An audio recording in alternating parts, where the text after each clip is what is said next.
So for the next session, we will have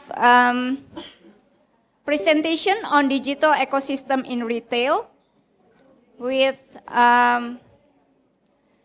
Mr. Anugrah Pratama, partner of EY Parthenon Indonesia, and also Mr. Nicolo Taperji, associate partner of EY Parthenon Indonesia, and still Ibu Meswara Kanjaya as a moderator. Please welcome to the stage. This is what we call paket hemat. Berat. Oh, oke. Sorry, sebelum mulai Bu Mei, saya mau kasih satu pengumuman. Tadi yang dapat gift permen, boleh tukarkan di sini atau mau di depan? Oh, oke. Oke, boleh mungkin nanti angkat tangannya, nanti timnya akan bagikan ya. Oke. Saya ambil. Tadi mana? Saya minta.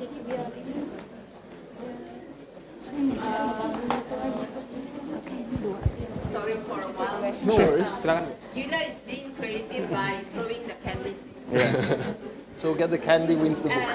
If you got the candy, then it means you got the book. Sorry for a while. No worries.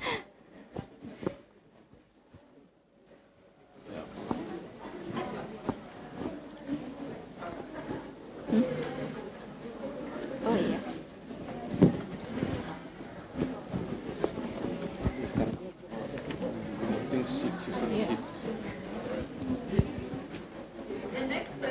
Dia saya satu ya. Will be as exciting and as important as what Yulia presented. Can I borrow your mic? Yes, absolutely. Oke, presentasi berikutnya tidak kalah menariknya dari apa yang Yulia tadi presentasikan. Jadi ini bicara mengenai digitalization.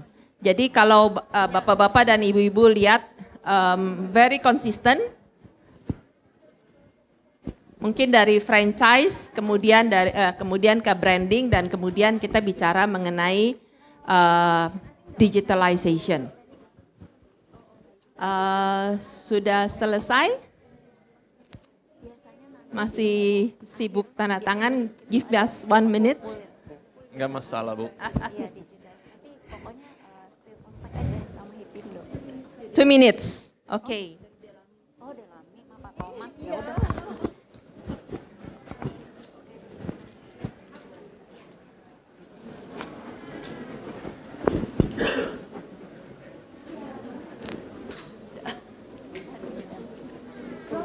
Thank you. Can I give your name card?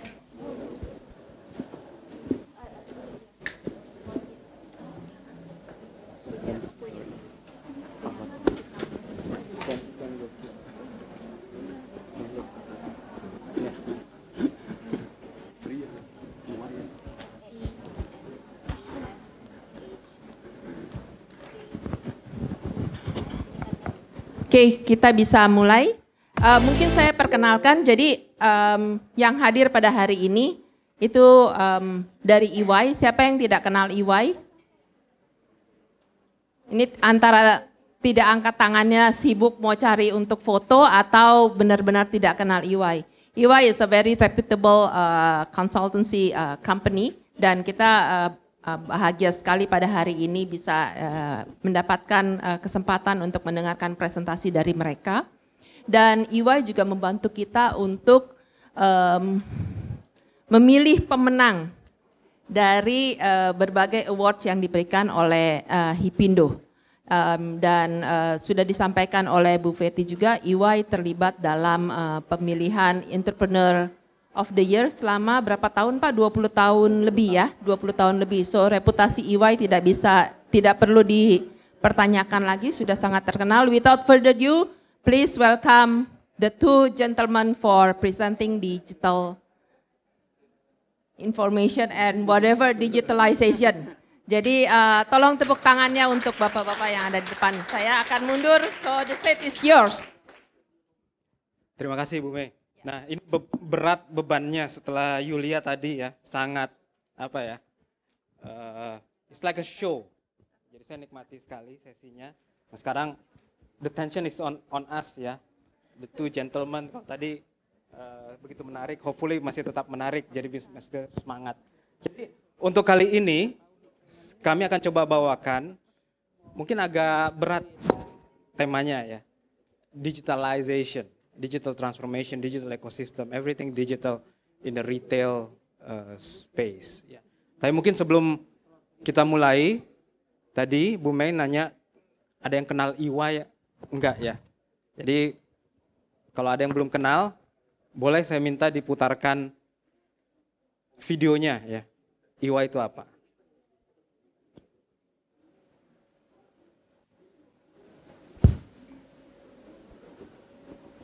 Nah ini kalau begini, katanya bisa digital.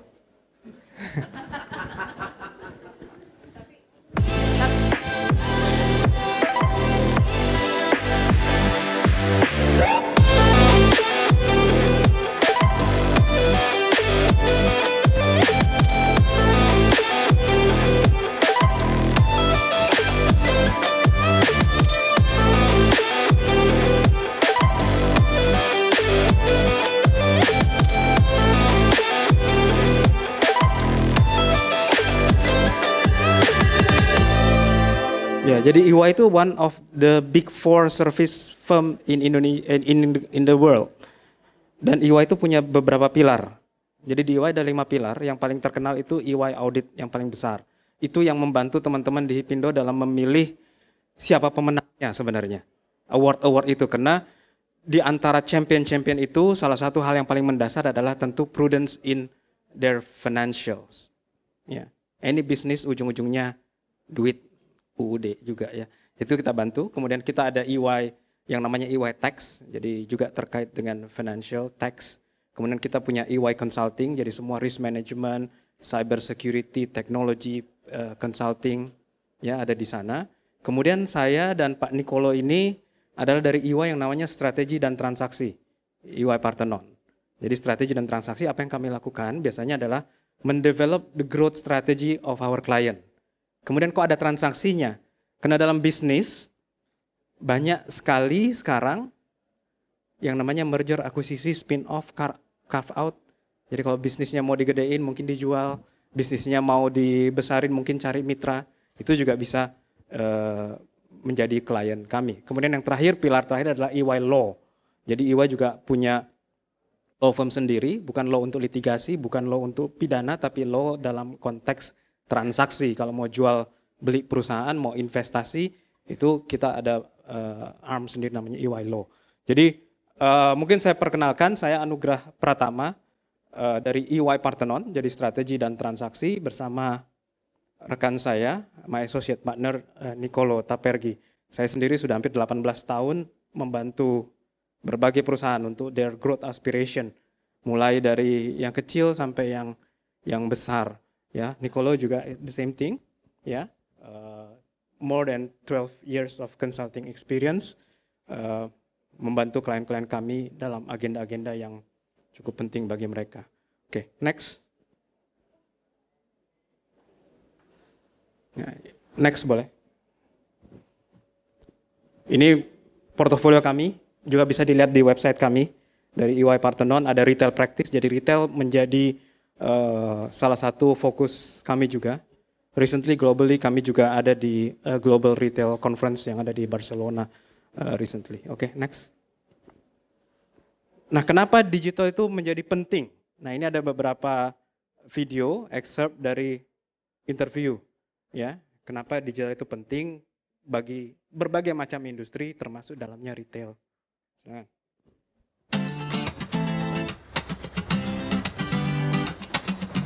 Every industry has seen disruption during COVID. It's changed how companies really think about the role that they play within an ecosystem and what sort of capabilities they need to get closer to the end consumer, whether that's a patient or in the retail space. We see that this disruption, and then which is relevant to the the market share of the new players, actually accelerated across the digital transformation across the whole industry. It's only a matter of the speed and depth. COVID really accelerated their ability to test and learn. Some are playing defense, and predominantly those are the companies that were most disrupted by COVID and are the ones that actually accelerated the digital strategy during that time and are starting to move to more transformative ways of operating beyond digitization of the core. We're seeing some pretty big external factors right now. I think the ability to monitor those, understand how they will impact the business, and then put, you can say, data and technology in place timely to make the right decisions and follow the right opportunities, I think will become increasingly important to companies moving ahead. But I think the biggest driver that I see, certainly in the spaces that I work in, is really the rise of Gen Z. The expectations they place on brands to deliver sustainable and innovative new products and services has really caused companies to kind of rethink how they interact with the end consumer. I would think of technology as an enabler across all dimensions, but also offensively, commercially, really think about how a company can take a position, either by making its existing market more interesting and services more interesting, or to make a play into a new territory. Nah, ini menarik ya, karena kemarin membuat hampir semua industri realize bahwa digital itu sangat penting dan meninggalkan jejak sebenarnya. Cuma masalahnya sekarang post-COVID, semakin banyak pertanyaan. Apakah tren yang ada pada COVID itu akan tetap sustainable atau akan swing back seperti pendulum kepada pre-COVID. Nah, ini saya ajak, kalau tadi lempar permen, ini saya ajak main-main. Mumpung tadi saya lihat ada yang menyimak sambil lihat handphone. Nah, sekarang handphonenya boleh dipakai untuk belajar bareng-bareng. Coba teman-teman masuk ke menti.com, www.menti.com, kemudian masukkan kode itu, boleh juga di scan QR code-nya, ya, untuk nanti ada satu pertanyaan di sana, silakan untuk dijawab. Kita real time survey. Ya, ketika teman-teman di sini pelaku retail, ekosistem retail, ditanya apakah sudah siap enggak? Menurut teman-teman retail di Indonesia, retail industri Indonesia in general, untuk embrace the digitalization.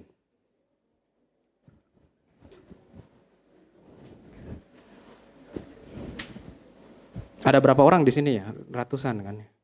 1000?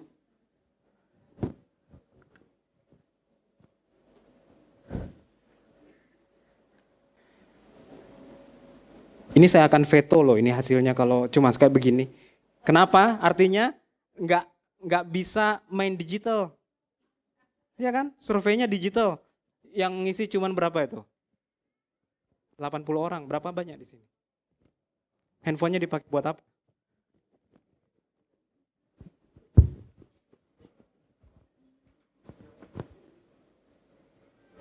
...91. Kita tunggu sampai 100 ya. 100 lebih. Ini orang yang bermain di industri retail. Katanya mau ready for digitalization. Memasukkan kuis saja tidak bisa.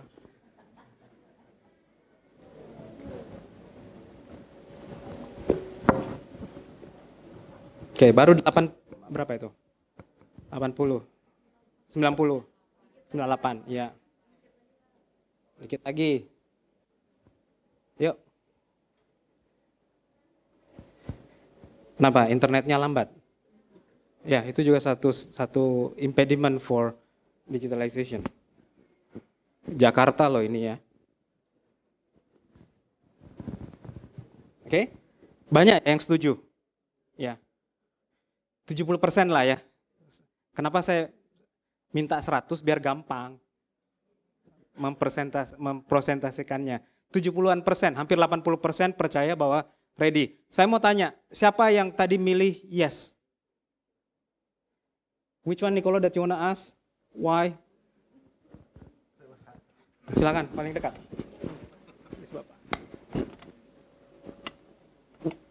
Why do you think we are ready? Because the global the technology it makes us able to. So it's already worldwide ya, everybody can access the same thing. Ya, sudah saatnya kan? Sudah ada teknologinya, sudah masif, sudah massal, dan if everyone is thinking at the same thing, ya, kalian harus melakukan itu juga karena kompetitor Anda juga melakukan itu. Kalau enggak ketinggalan. Ya, jadi mau ready nggak ready, kita harus ready. Oke, next. Nah, kali ini kita akan coba bahas 3 hal. Yang pertama mega trend, yang kita sebut mega trend. Nanti itu akan menjadi dasar kenapa kita harus digitally transform.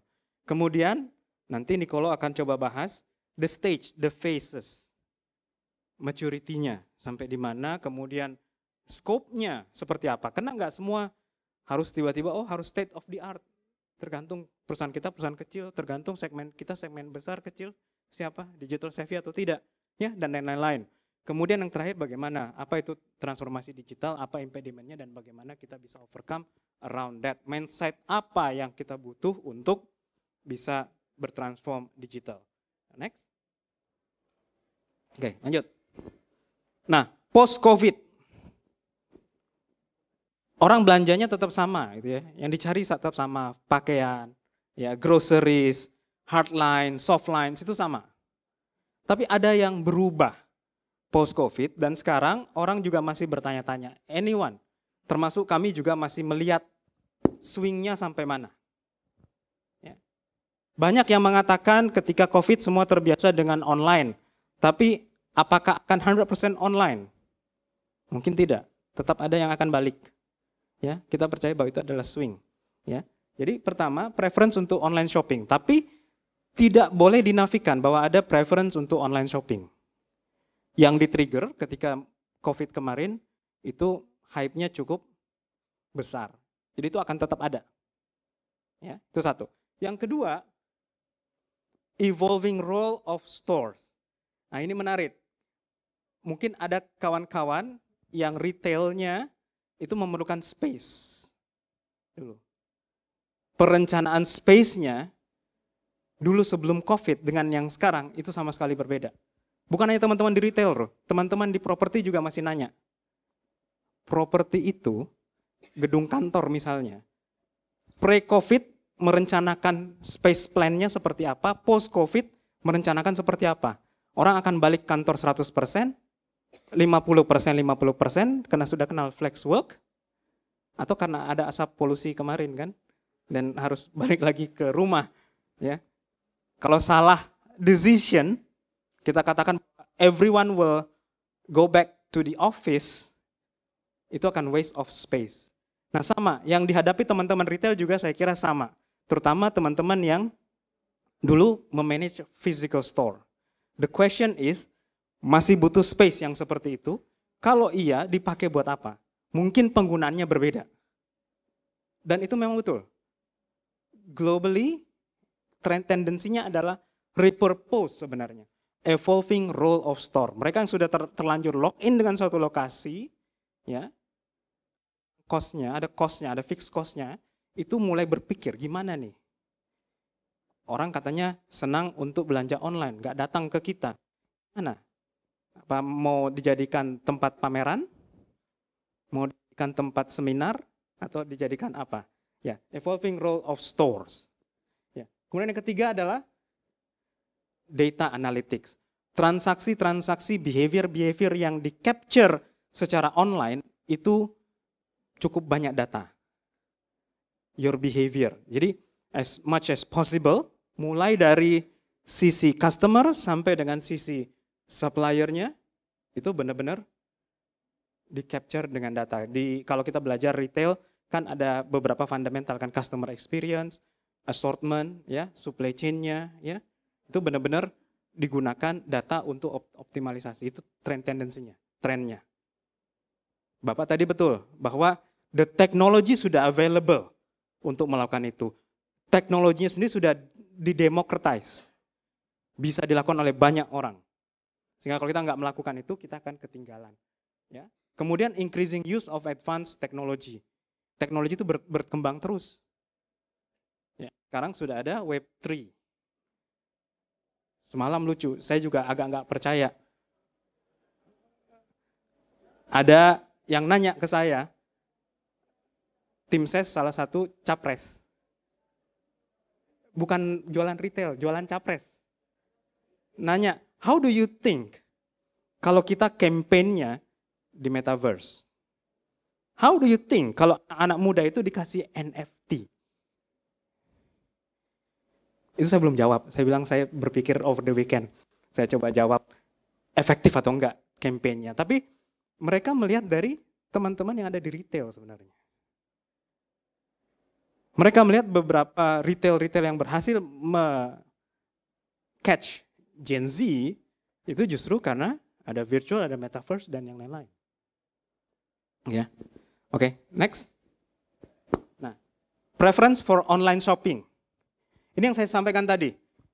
Menurut kami, itu swing. Jadi ketika COVID, pure online, ya sebelum COVID itu offline dominated. Nah, pendulumnya itu ada di sini sebenarnya. Jadi jangan khawatir, akan berkurang memang yang visit, ya, tapi akan tetap ada yang visit. Tergantung outletnya, tergantung space-nya, tergantung kegiatannya sebenarnya. Nanti kita lihat apa yang dicari, ya. Karena sudah terlanjur merasakan the benefit of being online shopping. Jadi seamless, kapan aja 24/7, ya, itu semua sudah ada. Better price comparison, ya, lihat. Kemudian promotion, ya, payment option, variety dan availability. Ya, kapan aja, di mana aja itu bisa dilakukan, dan itu akan terus terjadi. Oke, next, yang kedua. Nah, repurpose of store atau facility Anda. Ini sudah mulai. Emang enak cuma belanja-belanja dari rumah? Enggak enak juga. Orang tetap mau keluar kan? Kecuali di Jakarta polusi gede, mungkin balik lagi belanja lagi di rumah. Gitu ya. Tapi keluar buat apa gitu ya? Ternyata sekarang tendensinya orang keluar tidak harus untuk belanja. Jadi banyak brand-brand itu, banyak existing property, ya, outlet itu dijadikan experience center. Untuk showcase kekuatan dari brand, kekuatan dari produk itu, kekuatan dari di ekosistemnya. Experience aja dulu, nggak harus beli dari situ. Nanti belinya kapan aja. Jadi nggak usah dipaksa beli. Ya, pulang baru, oh ini juga ya. Contoh Lululemon. Apa yang dijual Lululemon? Semua bisa jual sports wear. Tapi apa yang dia jual? Branding, the value proposition-nya apa? Durability kalau nggak salah ya. Selalu ngomong gitu kan? Coba dibayangkan kalau orang ngomong tentang durability di kelas yoga. Saling ngomong, oh ini nggak bisa robek loh ya. Coba lihat gerakannya, sampai gini nggak robek. Gitu nggak robek segala macam. Diajarin lagi. Ya. Itu, ya. Tapi itu sebenarnya lebih karena store space-nya memang cukup besar dan transaksi justru terjadinya di luar, di online space. Ya. Anak-anak nanti ketika dapat promo buy no pay later baru ditransaksi, enggak harus di situ, di belakang, ya. Nah, kemudian apa? Ini banyak sekali yang kreatif sekarang. Jadi experience dulu, ya. Ada yang bikin maraton, ada yang bikin pop-up store, ada yang bikin konser. Enggak harus beli produknya di tempat itu. Create attachment dulu, yoga, cooking, class, dan yang lain-lain. Ya, itu. Jadi space yang ada di-optimize untuk experience. Ya, oke. Next. Nah, ini. Menarik juga. Bisnis harus diukur. Sehingga kita tahu kita sukses atau tidak. Sehingga kita tahu kita progressing atau enggak. Nah, karena dunianya menjadi berbeda, ngukurnya juga berbeda. Kalau dulu di sebelah kanan saya, sebelah kiri Bapak Ibu, itu adalah matriks yang tradisional. Footfall traffic, ya, store productivity, ya, kemudian point of sales, receipt, bla bla bla bla bla bla. Tapi karena sekarang Bapak Ibu punya beberapa channel, ya, beberapa tempat transaksi, ada yang experience, ada yang jual produk, ada yang bundling sama services, matriksnya menjadi lebih kompleks. Apa artinya? Again, business is about measuring, supaya kita bisa declare sukses. Kita sendiri sebenarnya yang menetapkan ukuran suksesnya. Kalau saya tanya di sini, kecuali teman-teman yang memang awalnya dari online, yakin nggak dengan online akan sukses? Atau masih mau nurture store-nya, flagship store-nya, outlet-nya? Mungkin akan bilang, Pak, saya mungkin akan bagi 60-40, atau 70-30, atau sebaliknya 30-70. Gitu ya. Anda ukur. Ya, itu. Jadi banyak matriks-matriks baru yang diperkenalkan. Karena memang dunianya sudah berubah. Oke, next. Teknologinya, benar kata Bapak tadi, available di mana-mana. Mulai dari yang free, ya, cukup murah, ya. Tapi apa yang dicari? Satu, analytics dan AI. Ini yang benar-benar Bapak Ibu harus benar-benar lihat. Kenapa? Karena ini based on our survey, dan kita run itu globally. Kalau pemain di industri ini percaya bahwa mau invest heavily on analytics dan AI, sementara Bapak belum invest on analytics dan AI, itu artinya akan terlambat. Ya. Ini in terms of skala prioritasnya. Jadi, if you only have 100 rupiah untuk invest di teknologi, based on our survey, ya, seperti itu, mengalokasikannya. Atau melihat orang lain akan mengalokasikannya seperti itu. Ya. Kecuali memang misalnya tiba-tiba ada ide yang sangat out of the box, kemudian mengatakan, oh dengan AR, VR, saya mau package my product, dan bisa boom penjualannya. Ya, then you can invest in a different technology. Ya, jadi analytics AI, edge robotics dan automation. Automation termasuk automation di proses yang ada, proses memanage your store, proses managing dengan your vendor, supplier dan yang lain-lain. Ya, edge computing sama IoT, karena power of computing sekarang sudah semakin hebat, tendensinya adalah malah didistribusikan kembali. Edge computing itu berarti pusat pemrosesan itu dibawa lebih dekat kepada customer-nya. Jadi bukan ditarik ke atas malah. Didistribusikan ke bawah. Sehingga keputusan menjadi sangat cepat untuk di bawah.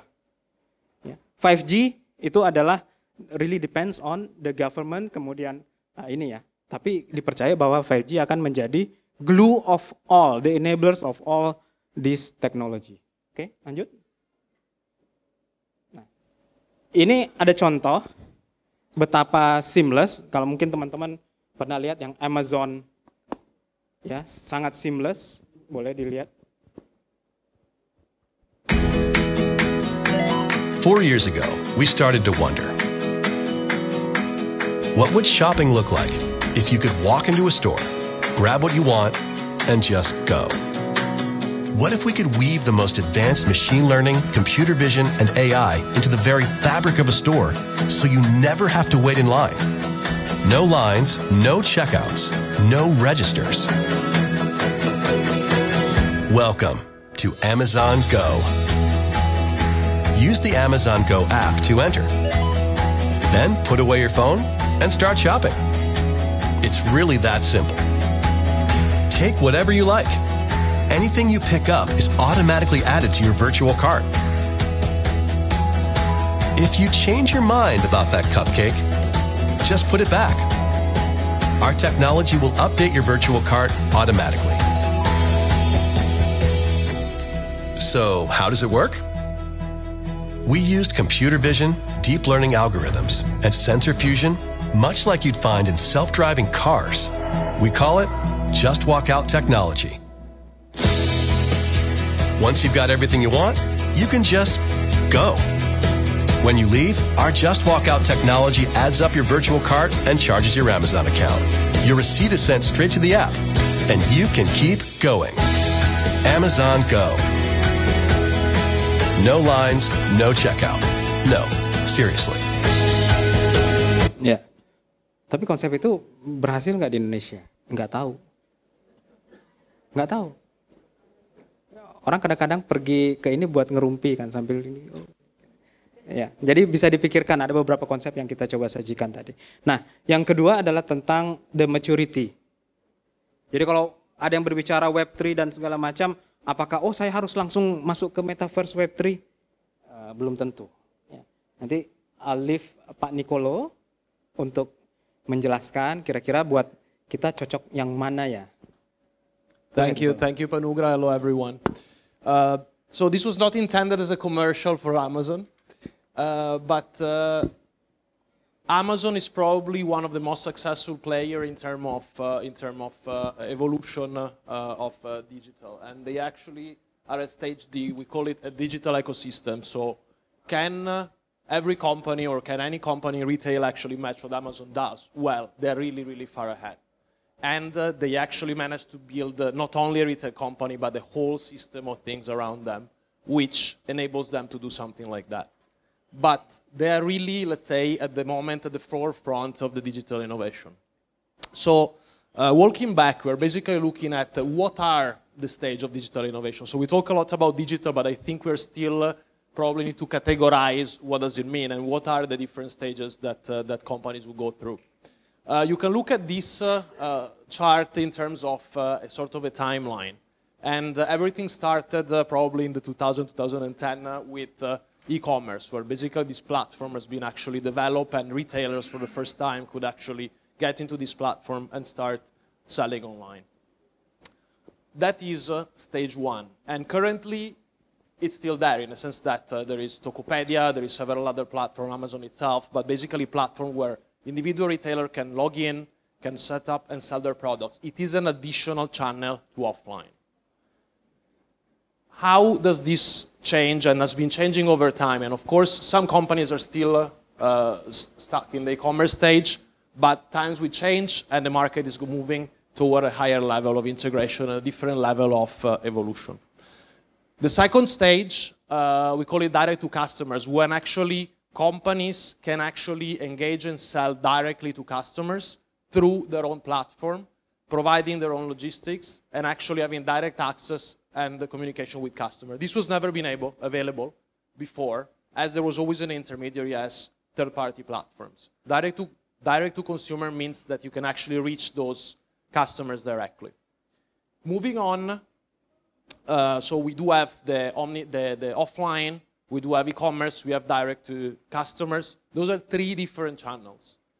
Combining them all together in one unit, we call it omni-channel. Omni-channel means no matter where a customer has a touch point with the brand, that means it could be online, it could be offline, walking in store, and then decide it can actually move seamlessly from online to offline. So you can actually go and move through different channels.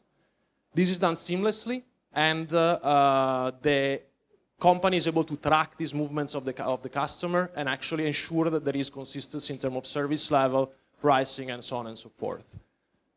Then, after that, we actually move into the ecosystem. Ecosystem means that you create a full value proposition which is customer-centric. That means putting there communities of people, integrating platform, technology, providing content, providing services, all in one big digital ecosystem that one orchestrator, in this case Amazon, actually controls. And then there will be beyond. Beyond is still, let's say, not really defined, but you can call it vulgarly metaverse, which was an experiment from Facebook in terms of creating something different. That means transforming the retail experience or moving the retail experience to a purely digital world. So creating a parallel world where different metrics and different interaction are possible with customers, collecting different type of data, and bring it up as a new and frontier channel to add to the company ecosystems. So this is in a brief description of the different stages of evolution. What I would like to ask you is, and I think we can go next to a quick survey, what is your positioning right now. And I would like you to take this survey, and we can see where do you think your current stage is, and then we can take it from there.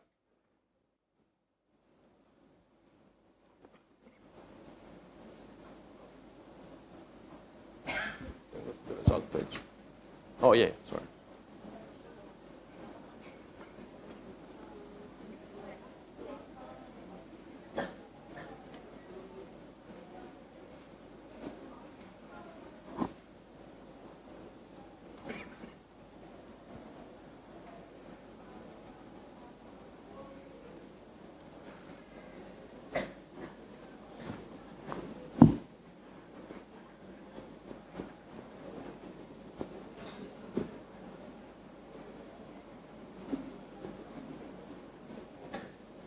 Interestingly enough, we have a very good number of omni-channel, which is excellent news.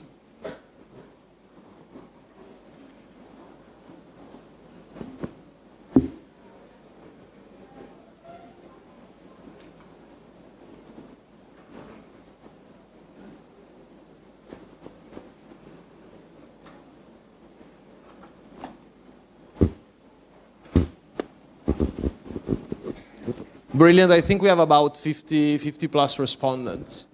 So I would say divided 1/3, 1/3, 1/3, but basically 33% of the people in this room or the companies in this room are actually in e-commerce stage, and the same amount in D2C and omni-channel. Can I have anybody that has actually been setting itself at omni-channel stage? Would you like to maybe say a word about what do you think were the challenges and what is the stage? Yeah, I think Indonesia is a big island, 17,000 island. I think we cannot depend on the one single platform. So I think when we're talking about the urban area, I think we focus on the e-commerce. I think it's more,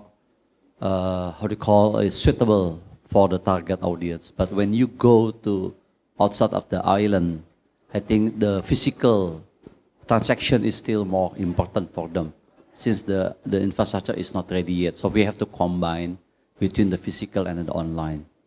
That's my... Thank you so much. And I think this anticipates a little bit one of the things we would like to actually bring on in a discussion in a minute. And the idea is that there is no one-size-fits-all situation, and the evolution, the maturity of the different areas, especially of Indonesia, are actually quite different. So what you do in one area and what you do in another area, it's a balancing exercise, and it's dynamic. That means the situation are moving and changing. So Jakarta will have, let's say, customers which are in the market which is ready for probably advanced digitalization, and the customer have a level of knowledge and engagement which is a lot different potentially in other area where you will have, let's say, more of a traditional and offline-based system. Can we go to the next slide, please? Okay. The issue, I think, moving on from just purely e-commerce into different type of models is related to what can a company do in-house. So the idea is that for small retail company, focusing on creating a digital ecosystem would be unthinkable, but they can actually engage with their own, with the third-party e-commerce platform, for example. This is very small businesses. Let's say if you have an Instagram shop, or if you have a Tokopedia shop, using third-party platform is actually something that you can actually do in-house. But moving on in terms of size, medium-sized retailer and large retailer, the strategic positioning that you can have and actually the level of control that you can have on your customer and on your operation actually increases. And large companies are those that specifically can potentially become ecosystem orchestrator and basically create a platform that encompasses several companies, several users, and several systems to actually control the customers and put actually customer at the center. Maybe let's go next, and we would like to sort of have a look at each of these individual systems. So specifically for e-commerce businesses, one of the key points, what is actually the winning proposition, which has pushed a lot of companies to be on this type of platform, and specifically sometimes to refuse to actually engage with physical stores, is actually the ability to develop substantial profitability. It's a lot cheaper to operate online, and of course it has a significant de-risking compared to actually run physical stores. Next, please. Next, we can probably skip this. Direct to customers means, as we mentioned earlier, building your own platform and actually have the supporting system that actually enables you to reach customers directly. This is usually done in combination with your physical stores and presence within different platforms. It is, of course, a balancing exercise, so how much to actually engage in e-commerce, engage in direct-to-market versus offline. It's a balancing exercise that depends on the location and the type of customer that you're targeting. This could be done on different type of segments of people and different type of locations. Next, please. Omnichannel. So omnichannel is the seamless integration of these three different channels, so offline, direct-to-market, and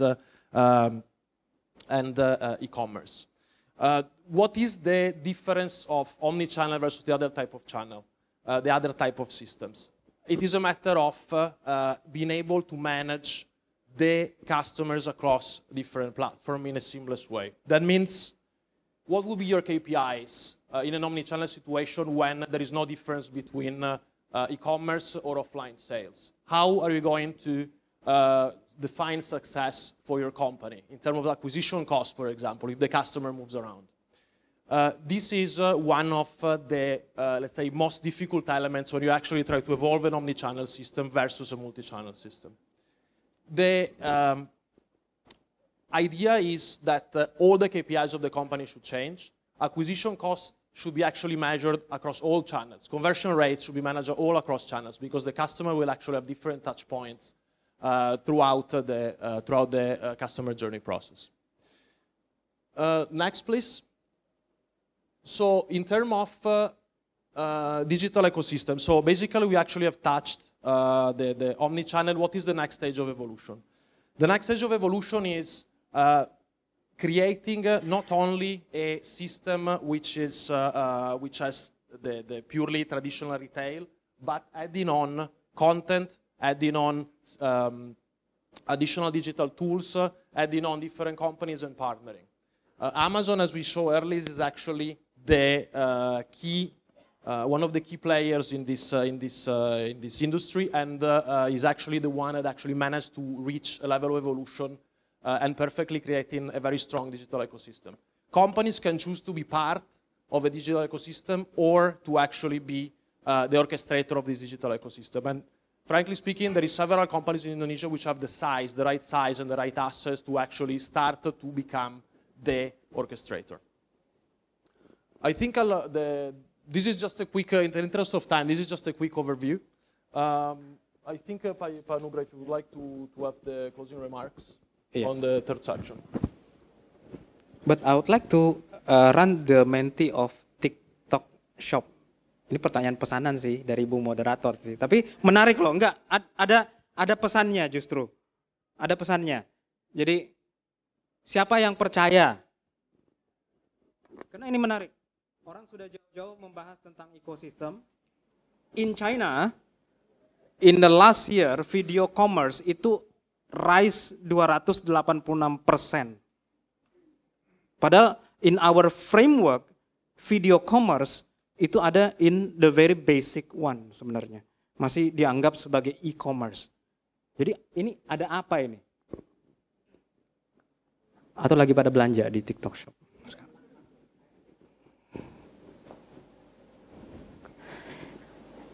Nanti saya ceritakan, ini sebenarnya kembali ke our conclusion. Mungkin, wah ini pasti yang belanja di TikTok Shop. Kalau yang maybe coba Pak, coba Bapak Ibu ya, coba belanja. Tapi the lesson adalah hanya satu yang tidak percaya gitu ya.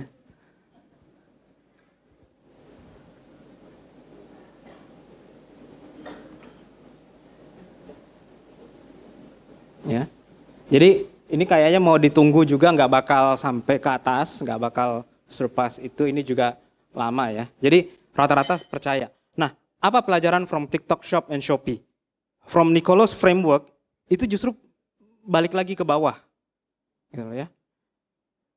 Ini sebenarnya shows bahwa ketika COVID, all the expert itu punya confidence level bahwa akan terjadi transaksi yang online. Justru pertanyaannya, yang terjadi post-COVID itu nggak ada yang bisa dengan firm mengatakan apa yang akan terjadi. Makanya kita gambar pendulum. The pendulum. Apa itu? Dulu orang senang sekali belanja online. Nggak mau diganggu, milih-milih sendiri. Ya kan? TikTok Shop sebenarnya sama seperti yang tengah malam itu ya Pak, yang dulu TV yang pakai telepon itu ya. Sebenarnya hampir sama kan ya. Bedanya endorser ya, dan yang lain. Tapi kemudian orang akan kehilangan sense of human touch-nya. Ketika dia belanja online ya. Itulah kenapa sekarang the TikTok Shop alike itu booming. Karena ada human touch di dalamnya. Tapi saking boomingnya itu menimbulkan suatu permasalahan baru. Mungkin teman-teman yang jualan lewat Shopee dan segala macam endorser naik harganya enggak? Naik banget kan ya? Ya. Atau mungkin ada teman-teman di sini yang jadi endorser. Saya bilang hati-hati ya. There is a technology untuk menggantikan endorser. Jadi the tendency now, jadi udah dari online shopping purely passive, kita kerjain sendiri, dipandu oleh orang yang TikTok Shop, Shopee Live, bla bla bla bla bla, endorser beneran. Sekarang ada digital, metaverse, AI dan segala macam.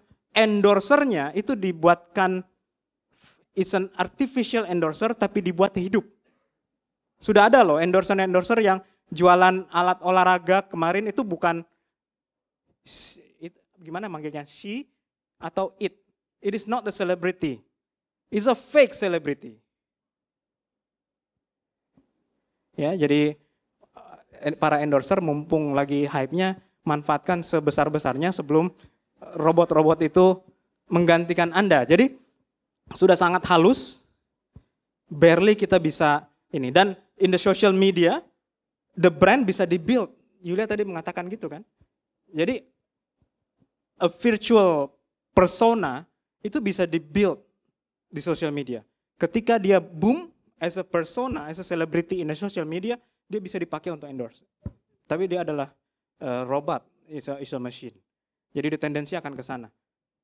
Jadi tenang aja, nanti harga turun lagi tuh endorser. Gitu ya. Oke, seperti itu. Tapi intinya adalah the pendulum. Apa artinya? Kita berada pada decision yang kita sendiri sebenarnya yang akan menentukan. Tadi the question of Nicolo, whether should I invest, kalau kita cuma punya 100 rupiah, saya investnya di toko online-nya, saya investnya di Web3-nya kah, atau saya gedein toko saya yang ada sekarang. Jadi flagship store, experience store. Itu you are the one who decide. Apa segmennya? Tadi benar Bapak, bahwa omnichannel penting di Indonesia. Selain Indonesia luas, Indonesia juga penduduknya besar. This is the first time in the history, ada 5 generasi yang kerja bareng. Gitu ya. Ya. Di tempat saya yang angkatan paling terakhir lahirnya tahun 2000 udah. 23 tahun kan sekarang. Tapi masih ada juga partner yang lahirnya tahun 60-an. Baby boomer. The first time in history, 5 generasi yang berbeda. 5 generasi yang otaknya berbeda. Pak Nugrah, ya. sorry 3 menit lagi. Ya, ya itu. Ya, berarti apa? Your omnichannel itu benar. Bukan hanya geographical. Your omnichannel is also about different segment. Bapak-bapak yang senang untuk di-greet ya dengan orang, mau lihat pegang barangnya dan segala macam, still offline, experience store. Tapi Gen Z yang mau tengah malam order, still ya. Tapi kalau Gen Z juga tidak menutup kemungkinan datang juga di your experience store, sehingga seamless experience. Jadilah di omnichannel, gitu ya. Jadi ini kenapa? Satu slide yang terakhir. Pesan. Ini kalau anak sekarang istilahnya jebakan Batman yang sebelumnya justru. Iya. Yang menarik adalah semua orang tahu harus transform digital. Tapi kok gerakannya slow. Ya, agak hesitant. Gitu loh. Ramenya di seminar aja. Oh, going digital, ikut digital, NFT apa segala macam. Ini ada beberapa. Jadi as a business owner, as a manager, brand manager, apa segala macam, ya, marketing manager, ya. Ini yang biasanya membuat kita nggak mau embrace digital. Yang pertama, kita nganggap digital itu incremental investment, nggak mau bold, ya. Padahal udah ketinggalan, ya, masih complacent, ya. Yang kedua sangat short term. Ya apa ya, kompetitor lihat apa ya, itu baru ikut. Dia nggak mau set the pace-nya, bahwa saya mau memang transformasi di sana. Terus digital error kadang-kadang nggak clear. Susahnya karena digital juga teknologinya berubah terus. Jadi belum balik atau bahkan belum tahu cara ngitungnya, udah ganti lagi teknologinya. Gitu ya. Itu yang susah. Nah, juga bias bahwa ini harus kita kerjain sendiri. Habis waktunya antara ngurusin outlet yang physical dengan yang digital. Padahal yang Nicolo sampaikan, there's no one yang sukses di era sekarang tanpa partnership. Jadi partnership matter. Kemudian passive role in ecosystem. Diajak, bukan mengajak ya. Ya, step by step proses towards digital dan yang lain-lain. Ya. Kemudian yaitu ini programnya IT bukan programnya owner.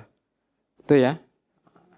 Itu juga berbahaya. Jadi ini ada jebakan-jebakan Batman, this mindset harus mulai didobrak ya untuk kita pemain-pemain retail untuk bisa embrace the digital. Mungkin seperti itu, Ibu Mei. Pas 3 menit. Presentasi yang menarik sekali karena ya saya pikir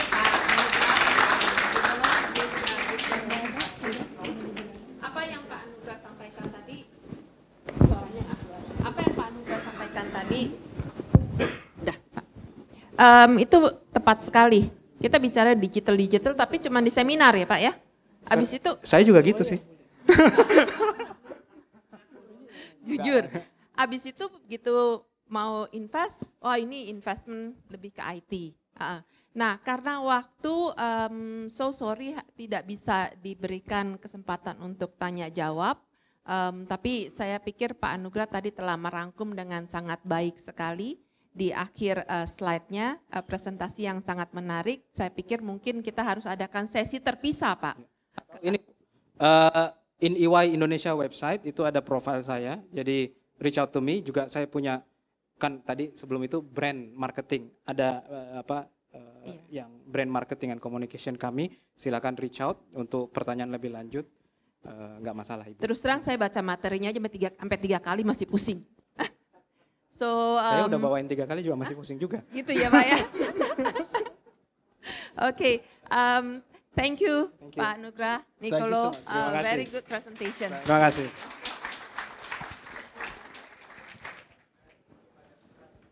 Harusnya tes. Oke, thank you Pak Anugrah dan Mr. Nicolo Taperji. Please give the big applause to all panelists. And Pak Anugrah and Mr.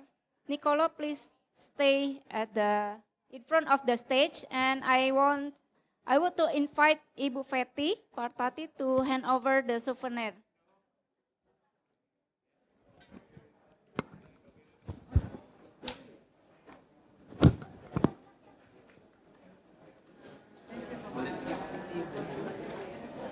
Di tengah, Bu. Ya. Oke. Foto dulu.